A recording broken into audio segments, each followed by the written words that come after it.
Working on small tabletop photography is going to be a great way to enhance your portfolio. It's simple to do. You can usually find things around your house with your neighbors. You've constantly got to work on your portfolio. When you get done with school, that's one level of your book. When you're 5 or 6 years into your career, that's another level. When you're 10 or 15 years into your career, that's going to be another level. Pictures that I thought looked great when I graduated school, that I thought I couldn't even take a better picture. I mean, 5 or 6 years later, I was embarrassed to even show it to somebody. I can't believe, wow, I actually shot that and showed it to people. So you are going to progress as you go along. I really like still life photography because you can really work your lighting. You can work techniques with very minimal amount of stuff. Today I've got a simple perfume bottle shot. I've got a really kind of cool background. This is something I had done at a metal fabricator, and they took a piece of metal and they ran it with one of those grinders to put some really cool patterns. It was used for a commercial job several years ago, and I've had it all these years. Occasionally I'll pull it out for some really tight close-up photography. It refracts light very well. We've got this really nice perfume bottle that I think goes with these lines because it has these kinds of stripes in it. I think it's a good pairing, so it's important to find the right background with the right product. I've got the bottle on the set. I'm just going to put a little something here to remember exactly where I was here. Pull it out. It's a small background. It's see-through and it refracts. It's got a lot of different shapes to it. In order for what I'm going to do next, I'm going to put a little piece of tacky wax on the very bottom of it here, just so that it's seated well to the background, and no matter if I bump the background or bump the bottle a little bit, I'm not going to actually change everything because this sequence is very important. The pin registration part of Photoshop is incredible. I call it pin registration from how it's really no pins involved, but that's what we really refer to it from the folks who did photography in the darkroom with pin registered masking. The registration part was always an issue with Photoshop. Everything is perfectly registered. So, but it's important that things don't move between the shots to make that work. So I've just got some tacky wax that you can get at Michael's, any of those type of craft stores. One thing of tacky wax will last you your whole career. I think that tub's been around since the early 80s here. And I'm just going to take a little ball of wax, put it on the bottom of the bottle, and sit it down where it was so that when it sits, it's literally not going to bounce around or turn on me. And the reason why is I want to make sure that when I'm going to go in there with some paper, and I don't want to actually, between the two photographs, actually have a problem. So I've got it set up on the live video feed here. Let's pull this guy out, and we can see while I'm looking here, let me first get it settled straight. And I'm going to turn it. I kind of like it coming. I can look at it different ways. I like a turn not actually dead center to the camera. I want the light is coming from the left to the right, pushing it a little bit, so I'm turning the bottle a little bit the same way. Now, right as it is, it's not a bad shot, but there's some things we can do. We can see right now the background is going out of focus, so we can do one of two things. We can shoot at very selective focus, let it fall out, or we can do that kind of after the fact in Photoshop. I always say to you, do it in the camera, but when you shoot things selective focus in the camera, you can't take it back. You can always make it more out of focus, you can't bring the focus back. So over a period of time, I've learned to try to do these things as if I know that there's a chance that it could be sharp, and I have, clients have said, make it blurry, and right at the end said, no, you know what, I changed my mind, let's make it sharp. I think about what I call the fast retreat. How do I cover all my bases when I shoot? So in this case, I'd rather shoot it as a sharper image, and then I can use lens blur, or more recently, I think the really best thing is Focal Point 2 from On1. Great plug-in, works in CS5 and 64-bit, and you can get truly the same exact effect that I can get with my lens with that software after the fact, so I can have it both ways. Now, one of the things that we do we can look first at the focusing part. I've got the 1DS Mark III with the tilt shift lens. We're looking downward. I'm going this way. We're looking downward on it, so the plane of focus is going to go from the top of the bottle and it's going to come out. It won't go from the top to the bottom. It's coming in an angle. So I can actually take that lens that's going like this now and shift it back straight so it's going up and down with it, which is going to change the plane of focus to match what we're doing. So I'll reach back here on the lens and spin it. You can see it actually happen here. If I focus on the top of the bottle, right, I'm going to have to pull it back a little too close. I'm going to back up just a little bit. Right at the point where I can't focus on camera, I'm going to go right to there, right there, and reposition that a little bit. And I don't have to even look to the camera, just watching the screen, right there. Now, as I focus, I'm focused right at the top of the bottle, but I can see at the very bottom of the bottle is totally out of focus. So I have to focus throughout the shot. So instead, if I take the lens and I spin it down, or I tilt it so that it's going up or down, now I should be able to say the top of the bottle is sharp and the bottom of the bottle is sharp pretty much at the same time. So the plane of focus is now going with the bottle. Now as I stop down, depth of field comes 1/3 in front, 2/3 in back. Everything will become sharper and sharper. Now, I noticed that I like the blue reflection, I like the way the light's looking, but I'm not real sure about the inside of the bottle. Now, in the days of film, when we had no other way to do it, all we would be able to do is say, I want a little white coming through the bottle. So you take a white card, a silver card, or whatever, and I would probably cut out a shape that would be something like the shape of the bottle. We'd start a little bit bigger, kind of a circular shape, and say, this is what I'm going to use, this little teeny piece of paper to put behind the bottle and refract some light in here. But the problem with something like this is by the time the piece of paper gets big enough to really do what it needs, it's already hanging outside the edge of the bottle. So we were always fighting it to say, enough if it was very flat, it'd be okay, but we're talking about something that's round, so it sees out in like 180 degrees. So the little piece of paper barely has any coverage whatsoever, and we're not really accomplishing anything. Instead, I can use this part of the piece of paper now instead of the other thing. I don't care about the fact that it's hanging out because I'll do it in 2 shots.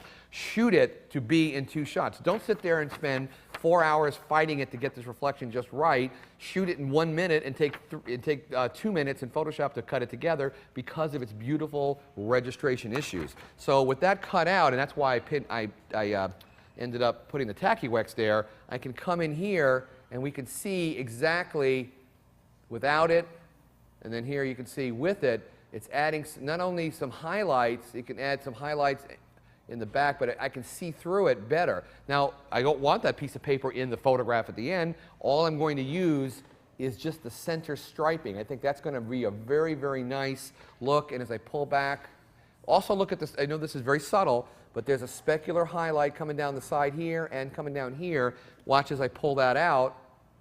You see that specular highlight go away. You see that specular highlight, whoops, come back in.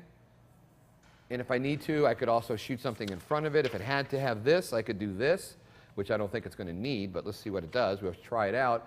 If we thought that that gave it a little more life, I don't need that kind of, it's just flaring out the black of it. So I don't need it in the front. In this case, I need it in the back. But this is a much better way to approach it. Instead of fighting it with a little teeny piece of paper, just use one giant one and we'll cover that. So I think we're good focus-wise, and the first thing we want to do is we'll take it out of the live view, and I'm going to go ahead and just reset the camera, make sure I'm nice and straight on this, right where I want it, and I'm going to spin it just a little bit, right? I think I'm going to bring it back. Now that I see it straight out, I think I'm going to leave it a little more square on. I like the look. I'm going to just the right amount, and I see some fingerprints from when I touched it with my let me just hold a second. So you want to come back in at the very end. When I touched it with my tacky wax fingers, I noticed I put a little fingerprint there, so let's get rid of that and clean it real good before we shoot. If you can, now what would you say? Oh, don't worry about that, I'll clean it up in Photoshop. No, that's not what you do. You clean it up right now. Physically clean it. Don't sit there and do stuff in Photoshop that you can do with a rag. So I'm going to come back in here. Actually, I'm going to hold this down. I see another little thumbprint right up front here. And just give it a nice little polish. Everything looks good. Put it back in. I noticed I got a broken part of that bottle in transit. Looked like it broke, so I'm going to spin it around a little bit here. Okay. I'm going to come back to the camera and just double check that. I can see that I'm not really straight to the set. I'm going to pull myself this way just a little bit, kind of realign myself a little better. Ah, perfect, right there. I like that. Clean, clean, clean. And I see, it's funny, what I see are the stripes, and they kind of look like a thumbprint because it's actually stripes refracting in the glass, but it's actually the way the background is. So with that in mind, let's go ahead and take the first picture. I've got it set for a reasonably low amount of power. I'm at 100 watt-seconds on the light. And I have it at set at a 100 ISO, f22, and we are set for tungsten, which is not good. We're going to go ahead and set our we'll set our lights for, I believe we're going to let's just do daylight for this one, and we can always do a custom white balance on that after the fact. And we're just going to do that right now. We are ready to go, and we need to go to manual exposure. Let's go ahead and take a look at one shot and see what we get right off the gate. Here comes our photograph. And if I look at that, I feel like I have too much, not enough headroom. I like the background, I like everything about it, except for the fact I need to come up a little more headroom above the bottle. I don't need to be centered, but that's not feeling right. So let's take another one. Brings that in. And that feels a little better. I can see that I'm tilted just a little bit. I want to tilt it right here, make it just right. This will be the last one. We'll lock this one down. And we'll call this one the keeper for just looking at a straightforward shot. It's out of focus a little bit, but not totally blurred out. So I can make that more blurred depending on what the effect looks like in Photoshop. I love the blue highlights in the inside. Now, I'll take my white piece of paper. Let's put it on live. Well, we've already seen what it does, but let's put it on live view for just a second. As we can see here. This is what it looks like with a tungsten light, kind of a warm. We can actually do that after the fact in Photoshop by just changing the white balance, just to see the difference where the card goes. I'm going to put it right in here.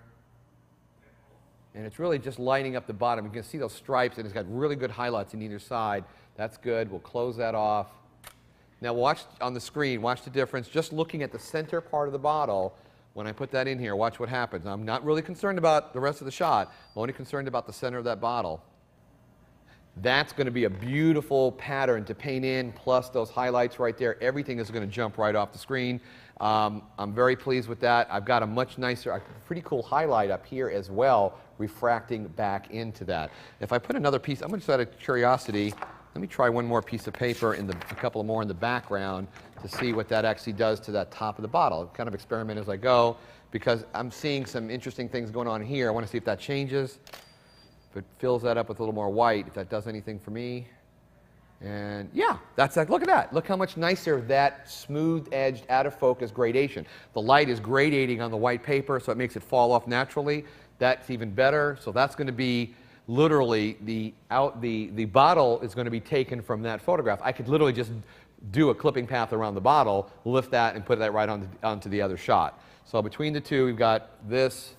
And of course, without anything at all, we'll pull all that out. And just to be, oh, we didn't shoot that. Yeah, we did. We got that shot. And then we'll shoot one more without it. You can just see watch the middle of the bottle and the back and the actual glass top. Boom. You know, so I've got the choice. I've got all the elements I need now to make the photograph. We'll just bring this into Photoshop on the next lesson and see how we can put this together, maybe try a couple effects and see how many alternative versions we can come out with this. It's all about keep working on your portfolio all the time. Assign yourself jobs like, you know, portfolio shots like they're jobs. I think you'll find yourself, if you give yourself at least say once a month, I'm going to have a portfolio day and I'm just going to stop everything and work for myself, you'll feel like you have some new fresh photography to work with. You're updating your website, you're updating your portfolio. It's just going to make you stronger, and the competition is tough out there, so it is, you know, pretty good is not going to be good enough. We want to be better than just pretty good. Let's keep working on our portfolios.